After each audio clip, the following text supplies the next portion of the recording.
বছরের শেষ দিনে কি করলাম, কোথায় গেলাম, কি খেলাম তা নিয়ে থাকবে ছোট্ট একটি ভ্লগ। আশা করি শেষ পর্যন্ত দেখবেন, ভালো লাগবে। তো আর কথা না বলে ভ্লগ শুরু করি। সকালে আজকে 3-4 দিন থেকে যেহেতু রোদ ওঠেনি, আজকে রোদ উঠলো। রান্না বান্না করার এনার্জি হয় না যখন সাথে ঠান্ডা থাকে, কারণ আমাদের এদিকে অনেক শীতে মনে হয় না যে উঠে কিছু করি। তো আজকে একটু রোদ উঠলো, ভাবলাম রান্না বান্না করি।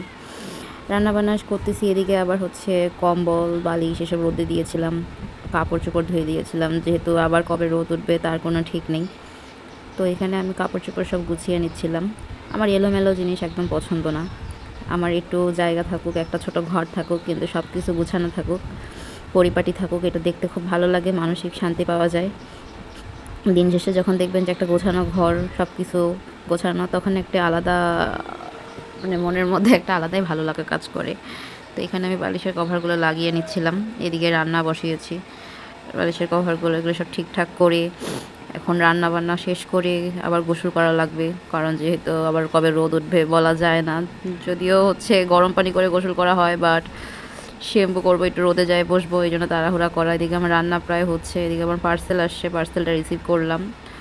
একটু দিন দেখছিলাম যে প্রায় হয়ে এসেছে রান্না। বিকালে তারপর বের হয়ে গেলাম আপুর বাসায়।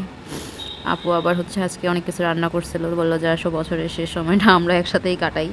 আমরা যে কোনো সময় সবসময় একসাথেই থাকি, ভালো লাগে সবসময় এভাবেই। মানে থাকে না কিছু কিছু মানুষ যাদেরকে ছাড়া মনে হয় যে বিশেষ মুহূর্তগুলো বা একটা স্পেশাল দিন যাদেরকে ছাড়া অসম্পূর্ণ, তো ওরা দুইজন আমার লাইফে ঠিক তেমনই।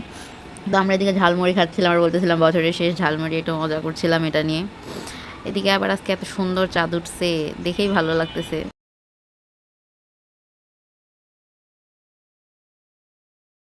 এই বছরে কি পাইলা? ভুলে গেছি, বাসায় যাবো না। অনেকগুলা লেসন, কে কি লেসন, অনেকগুলা শিক্ষা, কি শিক্ষা পাইছো? যে নিজেকে শিক্ষিত হইতে হয়। আমরা অশিক্ষিত গণ্য মূর্খ, এবার শিক্ষা গ্রহণ করব। ভাবতেছি প্রাইমারিতে ভর্তি হব। তোমার কি মনে হয়? ওকে, তোমার কি মনে হয়? শুরু থেকে শুরু। ওকে চল আমরা সবাই একসাথে ক্লাস 9 এ ভর্তি হই। ওকে, লেটস গো। সেন্ট ফিলিপসে? হ্যাঁ হ্যাঁ, তাহলে ভালো শিক্ষিত বানাবে। গাইস, একটা ভালোবাসা দেন সেন্ট ফিলিপসের। ও না থাকলে ভর্তি ফর্ম কেউ যদি সেন্ট জানেন ফিলিপসে পাঠাবেন। কলেজে না পড়লে পাস করতে পারতাম না ইন্টার। হ্যাঁ, এটা সত্যি কথা। উই আর প্রাউড হ্যাঁ, অ্যাজ এ ফিলিপসিয়ান। সেন্ট ফিলিপসে আমরা 9 এ ভর্তি হতে চাই। ভর্তি পরীক্ষার প্রসিজার কেউ জানলে দিয়ে পাঠাবো। As a Philipsian we are proud. Yes yes. এখন সেন্ট ফিলিপস দোস্তর সাথে দেখা হয়ে গেল, হ্যালো। তারপর এখানে আমি দেখছিলাম কিছু চুড়ি ক্লিপ, নিবার নয় কিন্তু দেখতে হবে, মেয়েদের স্বভাবই এমন, দেখলেই মানে এখানে আটকে যাই, মনে হয় কিছু নিব পরে আর নিই না। তারপর ওরা একটু কাচারিতে গেল, বললো কি দরকার আছে।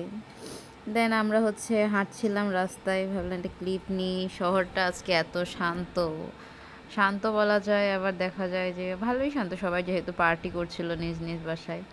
তা আমরা এদিকে হাঁটছিলাম, একবার গেলাম চশমার দোকানে, এই তো এইভাবে করেই। এই মেয়েটা কটন ক্যান্ডি খাচ্ছিল, তো ওইটা নিয়ে আমরা শয়তানি করছিলাম। তারপর একটু রোলেক্সে গেলাম, ভাবলাম একটু ফালুদা খাই, অনেকদিন থেকে খাওয়া হয় না।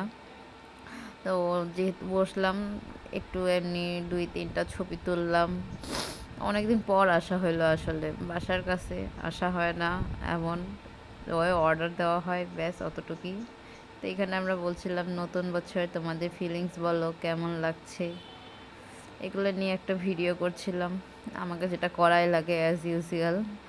তা আমার দাঁতগুলো স্কিপ করবেন প্লিজ, আমি অনেক হাসতে পছন্দ করি, আমার দাঁতে নজর দিবেন না।